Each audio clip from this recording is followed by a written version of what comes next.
guys, it's me, Aliyah, and welcome back to my channel. Hi, how are you doing? Hope you're having an amazing day wherever you are. You deserve it. Mwah, I love you so much. Self-love, love you. You guys read the title. Today I'm doing the long-awaited video on AP versus dual enrollment. You guys have been asking me to do a dual enrollment video for years now because that's what I actually did in high school, and that's how I'm entering college with 59 college credits out of 120 for my bachelor's.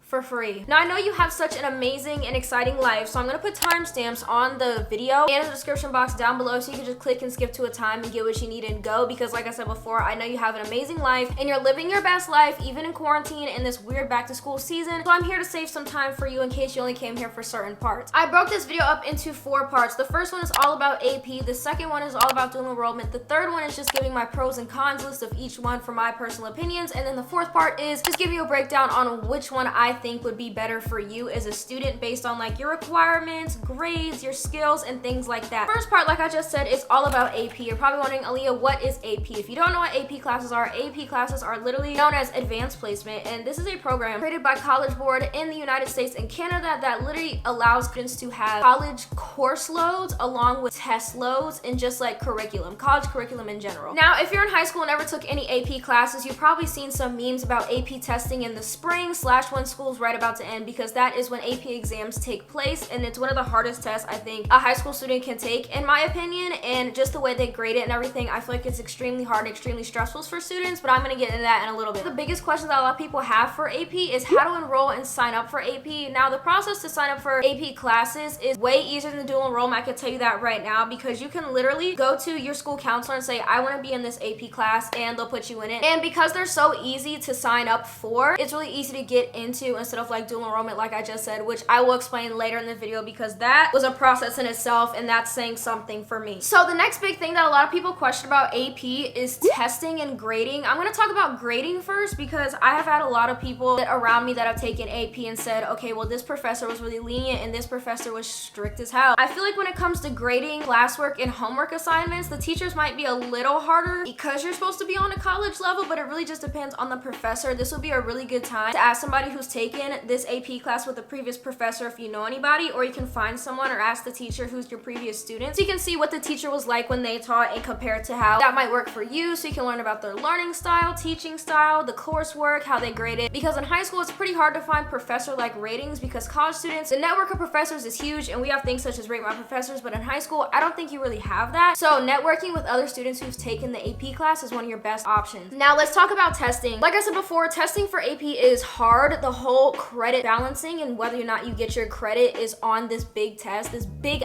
test at the end of the year that they gas up every year. But the test is basically graded on a scale of 1 to 5, and I think you only get the credit for your college class that you got, you know, in place of the AP thing if you get a 3 or higher. So moving on to the workload, this really depends. I feel like if it's AP, you should just expect hell on earth when it comes to the workload because you're supposed to be at a college level in college curriculum. So I would just assume for the worst and just expect that you're spending 3 hours a day on work. I want to talk about qualifications because I had a few of you ask me on my story on my spam because I asked you guys what you wanted to know about AP and dual enrollment and what I wanted to talk about, and it turns out anybody can take AP classes because they are given to you through your high school, and literally anybody could just sign up. If I wanted to go sign up for an AP class, I could just go sign up for an AP class if I was still in high school, of course. It's literally that easy. There's no specific qualifications for it because it's so accessible. They make it accessible so a lot of students can do it and get ready for that college workload that they want students to further do once they graduate high school, if that makes any sense at all. I hope it does because I already talked too fast and I already forgot what I said. Whoops. Something a lot of people don't talk about with AP is pricing and cost. The class is free, but you have to pay for the test, which I find outrageous. Now, sometimes people get away with not paying for the test because they have like these fee waivers depending on like the income of their home. That happens a lot with students. Well, not a lot, but it's very common for that to happen with students. It's pretty easy to find out if you have to pay or not. I heard that the test is between like $50 and $150 per test, if I'm not mistaken. The thing that you might have to pay for with AP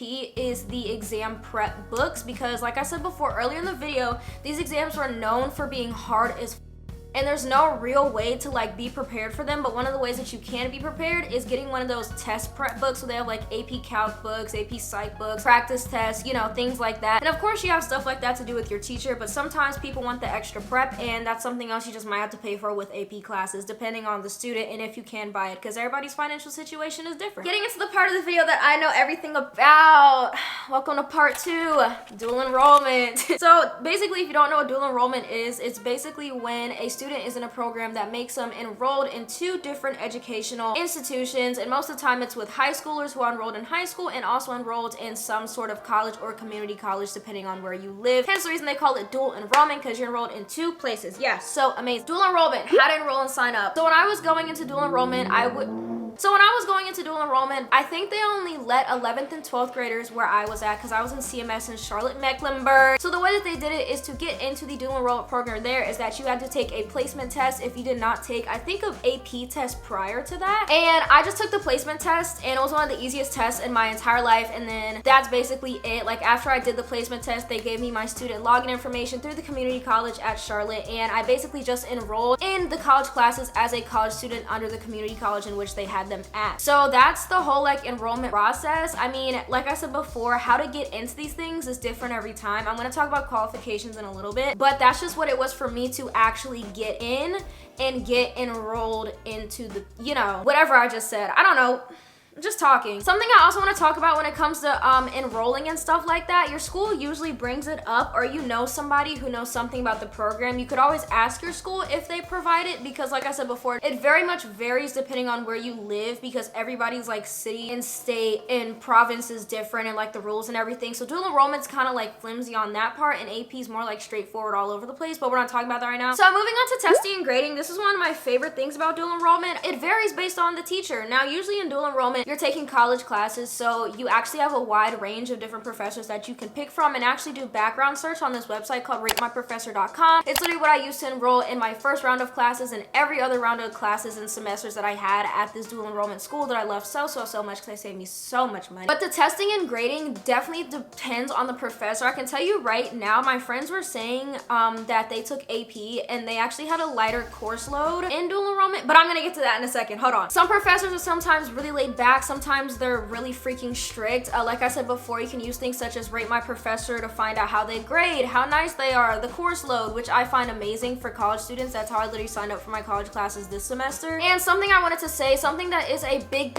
difference with dual enrollment in AP is that usually in AP, when you test for your credits, so let's say I took AP Psych, I got a 4 hypothetically, I would get 1 credit for passing that AP Psych exam. So that is 1 credit for a psychology class that I no longer have to take in college, correct? But if I did dual enrollment and just took a beginner level psychology class, so like Psych 111 or Psych 110, something like that, I would gain 3 credits, because that's how much it actually weighs at the institution in which you will be at. Does that like make sense? Go more into like credits and transferring later in the video, of course, but that's just like something I wanted to point out in this section specifically, because I feel like that's one of the biggest differences that a lot of people make or break which one they should do or not. So let's talk about workload. Like I said before, I have had friends that told me that they had less work in their college classes compared to AP. Sorry y'all, I'm getting comfortable. I know AP classes actually give a lot more work compared to college classes, if that makes sense. I know it seems like it should be the opposite way, but for the most part, I think you have less work in dual enrollment, because I don't know if y'all know this, but high school teachers low-key be scamming the out of y'all. They're like, college professors don't take late work. They'll just give you a 0. They don't do this, they don't do that. I have had the best professors in college. They take late work, they have office hours, they're the most lenient with tutoring. I've had so many grade raises in college. I say in college because I already did my 2 years with dual enrollment, so technically I'm a college student, but anyway, that's what I mean. Like I said before, this usually does very much depend on the professor and the teaching style and how they're teaching, especially since we're online, things might be a little different. But once again, you have that tool, Rate My Professor, that you can see how they grade, how much work they give, and I think they get rated out of 5 if I'm not mistaken. I haven't looked at the website since like June, because that's when I made my schedule for the semester. Have cool tools like that that you don't get to have in AP. So let's get into the qualifications. Now this is definitely going to vary based on your state, province, area, because for me personally, I think you had to have a certain GPA. I think it was 3.2 or 3.5 to even be considered, and then you had to take a test into the program, which may I add, the test to get into my program was really easy. That's just how it was for me. You have to do like more research, or even if your school offers this, still kind of a new thing. It really just depends, but that's what my experience was like, at least. So let's talk about pricing and cost. This is one of the things that also makes me wonder like who the hell created this system, because there's so many different rules and regulations for the same program because everybody's like situation is differently, but we're in the same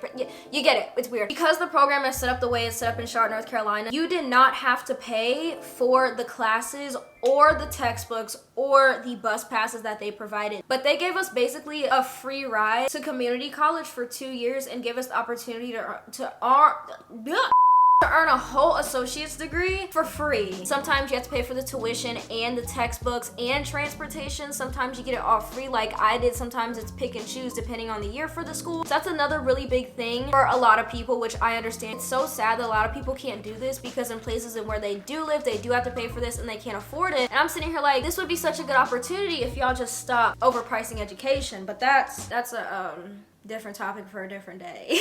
Okay, so now I'm getting into the pros and cons. I'm gonna do AP first. Pros that I have for AP is that most, if not all, American universities will take your AP credits to transfer, if I'm not mistaken. Something that kind of bounces off that, a con of that, is that you can only receive your credit when you get a 3 and above, and some universities and colleges and only take your credit if you get a 4 or 5. That's something you have to research in. So that's just 2 things that I found that kind of con that, although it's such a universal thing and everybody knows how it is, you really have to look at which college you want to go. Even if you want to go, like, college is totally an option, you definitely have to look into that before registering, because it would suck if you got into the school just to have your credit not being able to be transferred over. You know what I'm saying? So the next pro that I have for AP is that it's free to sign up and everybody can sign up. You don't have to have any certain qualifications. Con to that is that you do have to pay for the exam, and it would suck if you took a whole vigorous course for a whole year just to be able to not take the exam. For every up, there's a down. And like I said before, AP rules and regulations are very consistent when it comes to testing and exams. So now moving on to the dual enrollment pros and cons, I'm gonna do a pro first, and the workload can be lighter compared to AP depending on where you're at and which professor you get, which you can also check on Rate My Professor. But a con to that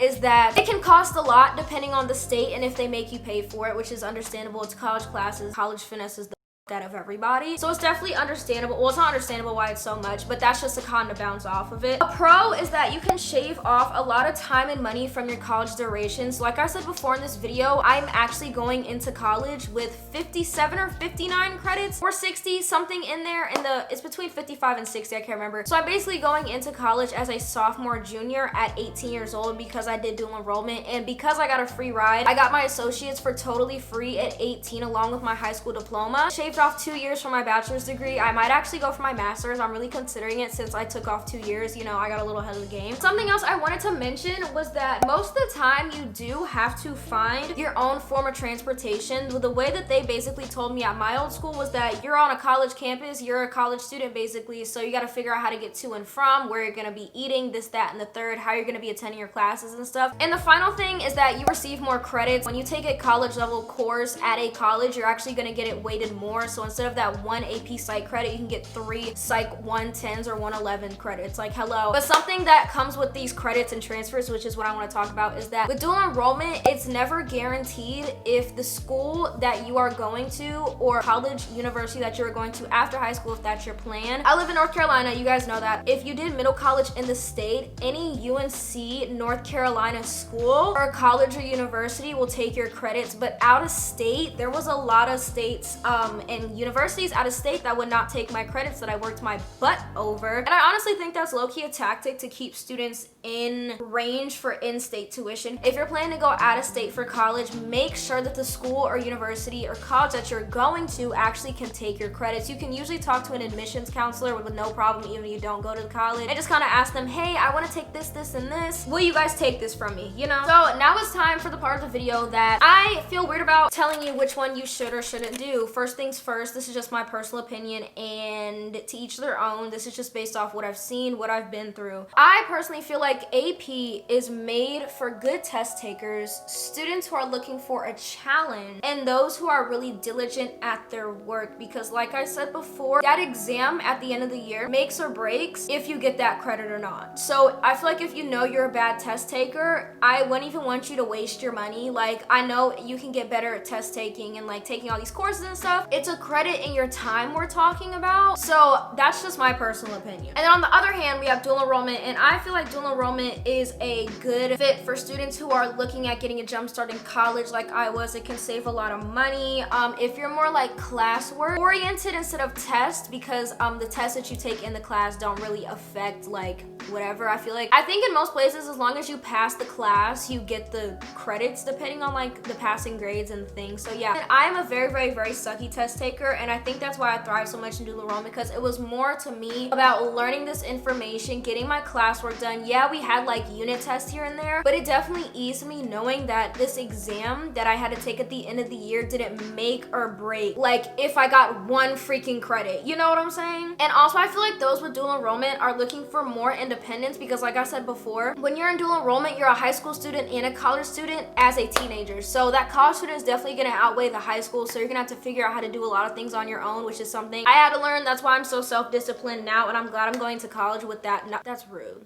With that knowledge that I gained from dual enrollment and being so independent. So that's just my 2 cents. If you're wondering what ages I did my stuff at, I did dual enrollment my 11th and 12th grade years, so my junior and senior year of high school, and I managed to get all 60 credits for my associate. But some people have the opportunity to start early. I feel like if you want to take your time with dual enrollment, definitely start a year early, maybe your sophomore year, so you can enjoy your freshman. And yeah, oh, something else I forgot to add. If you do dual enrollment, your high school experience might be a wee bit ruined. I got to miss out on a lot of stuff because of dual enrollment, but like I'm not complaining, because like I would rather save money in the long run and be able to get a better education than have like a normal prom. I feel like if you want to have like a good high school thing, maybe AP's for you, or the dual enrollment thing where you can spend like half your day at high school and then half your day at college. I don't know, there's so many variations on how to do it, but that's just like the baseline of it. I hope this video like helped you guys in any way, shape, or form. I'm gonna see if the comments are gonna be on this video. If there is, be sure to leave me some questions if you have any. I will try to answer them to the best of my ability. And yeah guys, that is it for today's video. Hope you guys enjoyed it. If you did, make sure you smash that like button down below, and make sure you subscribe to my channel to join the family. We're 600,000 subscribers deep, and we are growing every day. Don't forget, my giveaway is ending soon, so make sure you enter. The video will be linked in a card at the top and down below, and the giveaway instructions and rules and how to enter will be also down below. Don't forget, it closes on August 14th, 11:59. I will be picking the winner, so make sure you get your things in on time. Make sure you guys follow my social medias. That includes my Instagrams, Twitter, Spotify, TikTok, and more. Link down below for your leisure and at easeness, so you guys don't have to stress over rambling and like searching things up. I know you have a life to get to, so you can just click the link down below and do a quick little follow for me so you can keep up with me when I'm not on camera. But guys, that is it for today's video. Hope you guys enjoyed it. Let me know any other questions you have, and I can't wait to see you guys on the next one. Stay cool. Bye guys.